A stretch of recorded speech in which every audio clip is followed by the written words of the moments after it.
Bonjour et bienvenue sur Sensab. Alors aujourd'hui, j'ai le grand honneur de recevoir avec moi Carmen de Sèvres, qui est une médium mexicaine qui a écrit de nombreux livres. Et aujourd'hui, on va parler des deux derniers, S'éveiller à l'infini et Une voie vers la lumière. Bienvenida. Encantada. Alors c'est un plaisir pour nous parce qu'on va parler évidemment de l'au-delà. Et vous êtes une spécialiste. Alors en lisant vos livres, j'ai découvert beaucoup de choses. Vous nous ouvrez en fait les portes d'un monde qu'on ne connaît pas et vous nous donnez un peu les codes pour pouvoir s'en sortir. Alors il y a beaucoup de choses qui m'ont surprise. C'est le bas astral, ça on avait une petite idée du purgatoire, de l'enfer. Oui. Le moyen astral qui est un peu là où va tout le monde et le haut astral où vont les gens les plus éclairés, les plus recueillis. Voilà. Alors allons vivement dans le sujet, le bas astral. Le bas astral, c'est tous les plans de réalité, vivre à de différentes fréquences, n'est-ce pas?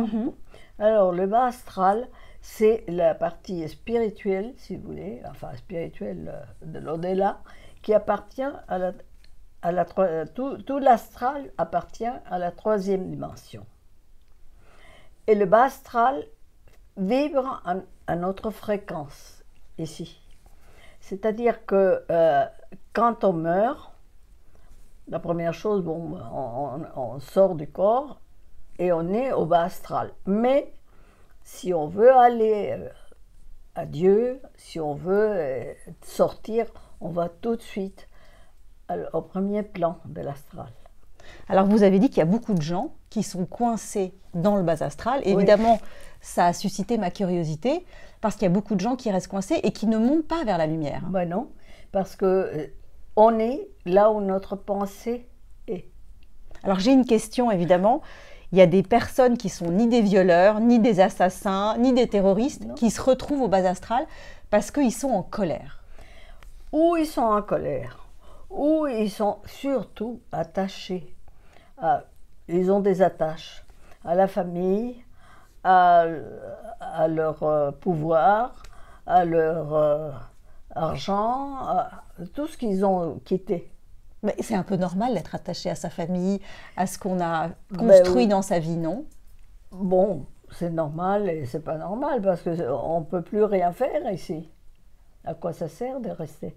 Alors, il y a un cas qui m'a un peu surpris, c'est de cette femme qui a un cancer, qui est jeune, qui laisse ses petits-enfants, son mari, et qui est très en colère de partir. Ah oui. Et vous êtes en contact avec cette âme qui ne voit pas la lumière. Non, justement, parce qu'elle était justement attachée à son mari, à ses enfants.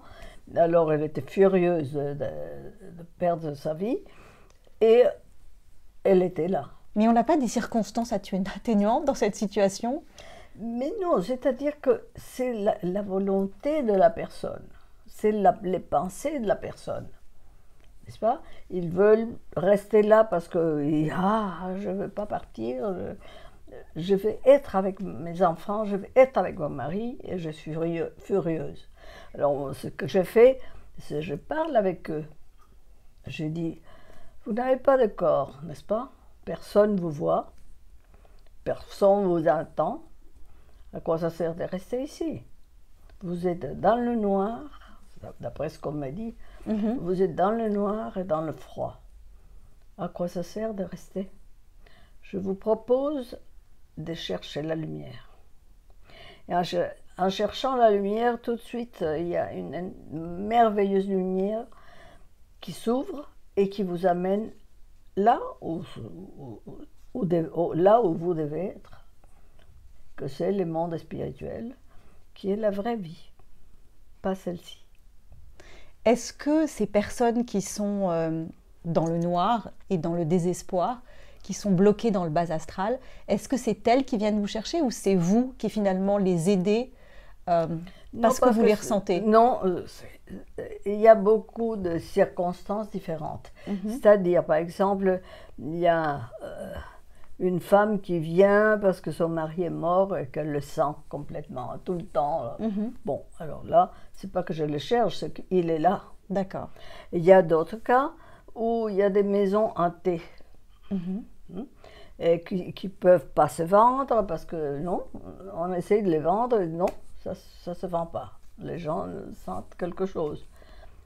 J'arrive et oui, je sens qu'ils sont là et je leur parle et je les envoie à la lumière. C'est-à-dire que je suis une passeuse d'âme. Alors, vous parlez aussi dans un de vos ouvrages, qui est Une voie vers la lumière, de ce jeu qu'on utilise un peu et qui est très dangereux. Et je voudrais que vous en parliez, du Ouija. Absolument, la Ouija. C'est comme ça que je me suis ouvert, mais c'est vraiment pas Une bonne idée. une bonne idée. Parce que, qu'est-ce qui se passe? On est en train d'ouvrir un portail. Oui, un portail, absolument. Un portail dimensionnel, c'est-à-dire on s'ouvre au bas astral, en réalité. Alors, qui c'est qui va venir? Ce n'est pas les anges. Non. C'est ceux qui sont là, qui ne sont pas allés à la lumière. Et comme dans la vie, il y en a de tout. Il y en a des bons, il y a des moyens, il y a des très mauvais. Et en général, c'est les très mauvais qui viennent pour s'amuser. Et c'est très dangereux. Hein. Très dangereux. Parce qu'ils amènent, ça je peux vous dire, quand moi, au début, avant que je m'en défasse, ils me disaient, tu pourras jamais on ne pourra jamais te lâcher. C'est quand même très, très angoissant. On va t'amener au suicide. Oui. Et ça a duré combien de temps? Ça a dû durer peut-être 3 mois, 4 mois. Mais c'est beaucoup quand même quand on a des âmes parasites comme ça qui vous hantent. Horrible, oui, horrible. Donc voilà, ceux qui veulent acheter, jouer avec le Ouija pour s'amuser, c'est pas une bonne idée. Je crois que c'est très important de le dire. Très important, parce que dernièrement, j'ai eu le cas c'est la mère qui est venue me chercher, son fils s'était suicidé. Et alors, il disait qu'il entendait des voix, et que c'est ces voix-là qui l'ont amené au suicide. C'est des gens de bas astral. Alors vous dites aussi que les personnes qui boivent, enfin qui consomment beaucoup d'alcool et qui consomment de la drogue sont vite parasitées par des âmes du bas astral. Beaucoup, oui. Et du coup deviennent encore plus agressifs, violents, suicidaires, avec des comportements absolument. Incompréhensibles. Mais oui, parce que c'est ces entités-là qui étaient en vie, des vicieux, enfin qui avaient qui buvaient ou qui avaient du sexe, etc.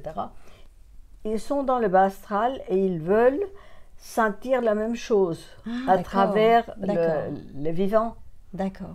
Parce qu'ils s'approchent de l'aura qu'on a. Oui. Et à travers ça, ils sentent ça. Donc ils vous parasitent plus facilement. Ils vous parasitent, bien parce sûr. que vous êtes en basse vibration. Voilà, c'est ça. Alors l'aura se craque un peu.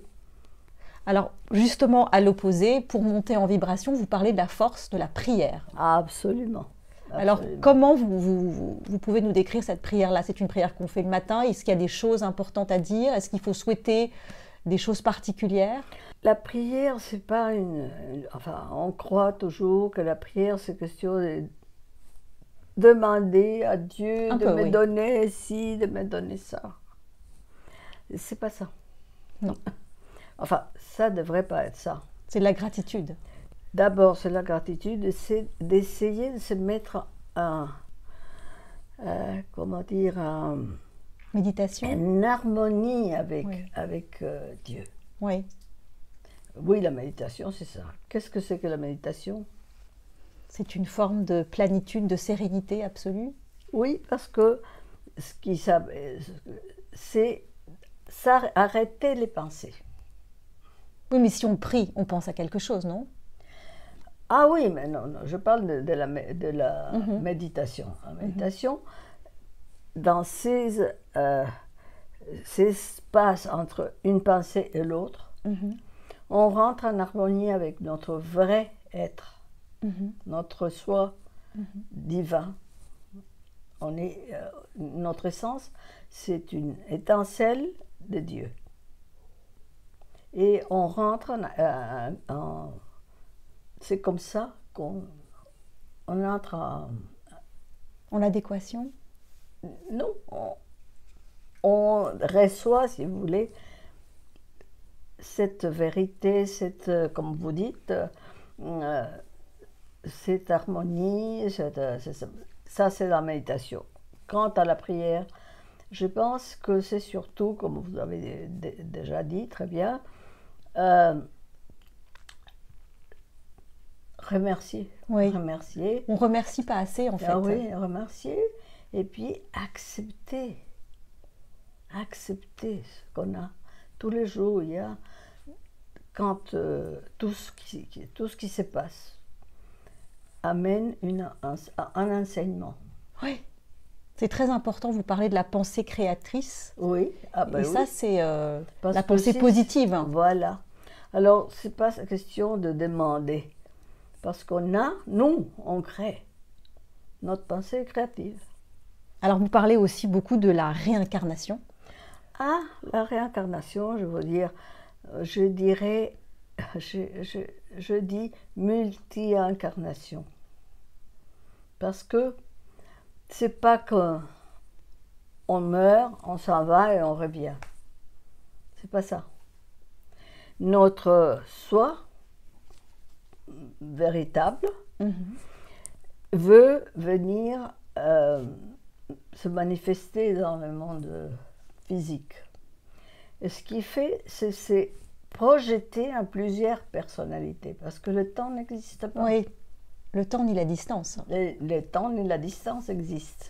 Donc ça se projette dans différentes personnalités, dont vous êtes une, mais vous êtes en train d'expérimenter autre chose ailleurs en même temps. Alors, ce sont des expériences qui se compensent les unes aux autres. C'est-à-dire, quand il y a une personnalité qui est vraiment dans la méchanceté, dans le noir, il y a une autre personnalité qui essaye de compenser et de le faire sortir. Donc, ce mouvement, c'est pas comme ça. C'est pas linéaire, en fait. Non, c'est pas linéaire. Alors, vous dites qu'on choisit son incarnation pour apprendre. Oui. En fait, on est à l'école ici. Absolument. C'est ce que vous dites. On est là pour apprendre et pour s'améliorer. Oui. Parce qu'on a le libre arbitre. Absolument. Alors, on est là aussi pour revenir à notre vrai être, à notre vrai soi, à notre essence qu'on a oubliée. Et au fur et à mesure des incarnations, on est en train de le retrouver, c'est ça? C'est ça. Et comment? À travers quoi? À travers l'amour. C'est la seule chose. Et pourquoi l'amour? Qu'est-ce que c'est que l'amour? L'amour, quand on me dit « Ah ben c'est un sentiment », c'est... Non, provoque un sentiment. L'amour, c'est pas un sentiment. L'amour, c'est une énergie d'union, de cohésion. Alors, on me dit que c'est la force qui cohésionne l'atome. Donc, à quel point notre essence est amour. Alors, c'est le seul moyen. Et ben voilà, un interview très fort en émotion et en vibration. On est monté un peu avec vous grâce à votre enseignement. Voilà, merci beaucoup Carmen pour cet enseignement. Merci. Si vous voulez en savoir plus, eh ben vous avez de nombreux livres, dont les 2 derniers. Merci beaucoup pour ce temps-là précieux. Merci à vous.